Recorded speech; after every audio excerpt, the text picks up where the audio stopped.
একটু একটু করে আমার প্রতিটা স্বপ্নই পূরণ হচ্ছে। আজকে একটা বড় স্বপ্ন পূরণ করতে যাচ্ছি, তাই আমার রান্নাঘরের এই সাইডটা ফাঁকা করতে হচ্ছে।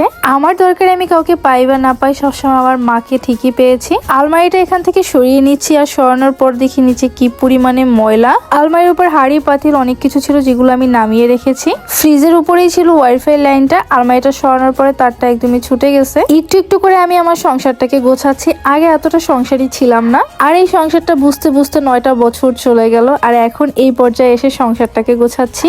বাবা মার আদরের বড় মেয়ে ছিলাম, রান্না বান্না ওইভাবে করে পারতাম না। তার উপরে যেহেতু শ্বশুর শাশুড়ি নেই, তাই বেশিরভাগ সময় বাবার বাড়ি কাটিয়েছি। ওইভাবে করে শ্বশুর বাড়ি খুব কম যাওয়া হতো। আম্মু আছে বলে আমার প্রতিটা কাজ এত সহজেই হয়ে যায়, যেটা আমি বুঝতেও পারি না। আলমারিটাকে সরিয়ে আপাতত এই সাইডে রাখলাম। আলমারিটা সরানোর পর দেখো কি বাজে অবস্থা। এখানে কিন্তু ঝাড়ু দেওয়া হয়েছে, এখন ফ্রিজটা সরাতে হবে। আম্মু আর তোমাদের ভাইয়া দুজনে মিলে ফ্রিজটাকে সরাচ্ছে। ফ্রিজটা আপাতত এই দেয়ালের সাথেই রাখছি, পরবর্তীতে জায়গা মতো রাখা হবে। আম্মু জায়গাটাকে একদম ঝাড়ু টাড়ু দিয়ে ক্লিন করে রেখেছে। বলতো এই জায়গায় আমি কি রাখবো? এই রমজান মাসটায় চেয়েছি একদমই ফ্রি থাকতে, তেমন কোনো কাজবাজি করব না, কিন্তু দেখছি এই রমজান মাসটায় আমার কাজ অনেক বেশি। ফ্রিজটাকে আমার বেসিং এর এই সাইডের দেয়ালে এনে রাখলাম। এই আলমারিটাকে নিয়ে পড়েছি বড় জ্বালায়, কোথায় রাখবো বুঝতে পারছি না। দেখতেও একদম পুরনো হয়ে গিয়েছে, এই মুহূর্তে ফালাতেও ইচ্ছা করছে না। ফ্রিজের সাইড ঘেঁষে আলমারিটা রেখে দিলাম। রোজা রেখে একদমই গোছাতে ইচ্ছা করছিল না, তাই মোটামুটি করে হাঁড়ি পাতিল গুলো কোনো রকম রেখেছি। ওইদিকে ইফতারির টাইমও হয়ে আসতেছিল, আর ওয়াইফাইটা রেখেছি ফ্রিজের উপরে। সবসময় আমার ফ্রিজের উপরে এই ফুলগুলোই আমি রেখে এসেছি, সেটাই রেখে দিলাম। সাথে একটা কার্টুনের বক্স। কাজগুলো দেখতে অনেক সামান্য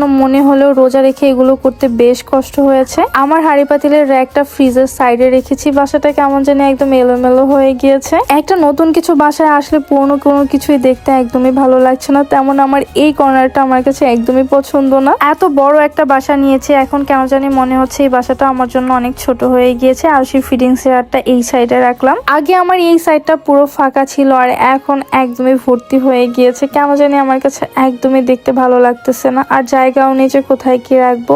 আমার শখের জিনিসটা আর কিছুক্ষণের মধ্যে আমার হাতে এসে পৌঁছে যাবে। এইদিকে আমি ইফতারির জন্য বেগুন স্লাইস করে রেখেছি। এখন এর মধ্যে সামান্য লবণ আর একটু হলুদ দিয়ে ভিজিয়ে রাখবো। আচ্ছা আপুরা, তোমরা কে কোন জেলা থেকে আমার ভিডিওটা দেখছো অবশ্যই কমেন্ট করো। এইদিকে 4টা ডিম চুলায় বসিয়ে দিলাম। আজকে আর ডিমের চপ করছি না, হাতে একদমই টাইম নেই। জাস্ট আজকে ডিমগুলো রান্না করব। এইদিকে একটা বেগুনকে হলুদ মরিচ মাখিয়ে রেখে দিয়েছিলাম, এখন এগুলো ভেজে নিচ্ছি। এটা আমার জন্যই রান্না করব। আম্মু তো আমাকে মোটামুটি এগুলো গুছিয়ে দিয়ে চলে গিয়েছে। এত বললাম যে তুমি ইফতারি করে যাও, কিন্তু শুনলো না। বেগুন ভেজে রান্না করাটা আমার বেশ পছন্দ, কিন্তু তোমাদের ভাইয়া একদমই বেগুন পছন্দ করে না। সাথে কিছুটা টমেটো অ্যাড করেছি। এখন এগুলো ভেজে একসাথে বেগুনটা রান্না করে নিব। সংসারের প্রতিটা কাজ করতে যেমন কষ্ট হয়, দিন শেষে যখন এই সংসারের কাজগুলো গোছানো হয় তখন অনেক বেশি তৃপ্তি লাগে। আমি জানি তোমরা এখন আমার শখের জিনিসটা দেখার জন্য অপেক্ষা করছো। আজকের ভিডিওটা যেহেতু অনেক বেশি লং হয়ে গিয়েছে, আজকে তোমাদেরকে দেখাবো না। ইনশাল্লাহ নেক্সট ভিডিওতে আমার শখের জিনিসটা তোমাদেরকে দেখাবো। এইদিকে তোমাদের ভাইয়ার জন্য আর আমার জন্য ডিম রান্না করে নিয়েছি। আজকের ভিডিওটা এখানেই শেষ করলাম। দেখা হচ্ছে নেক্সট ভিডিওতে। আল্লাহ হাফেজ।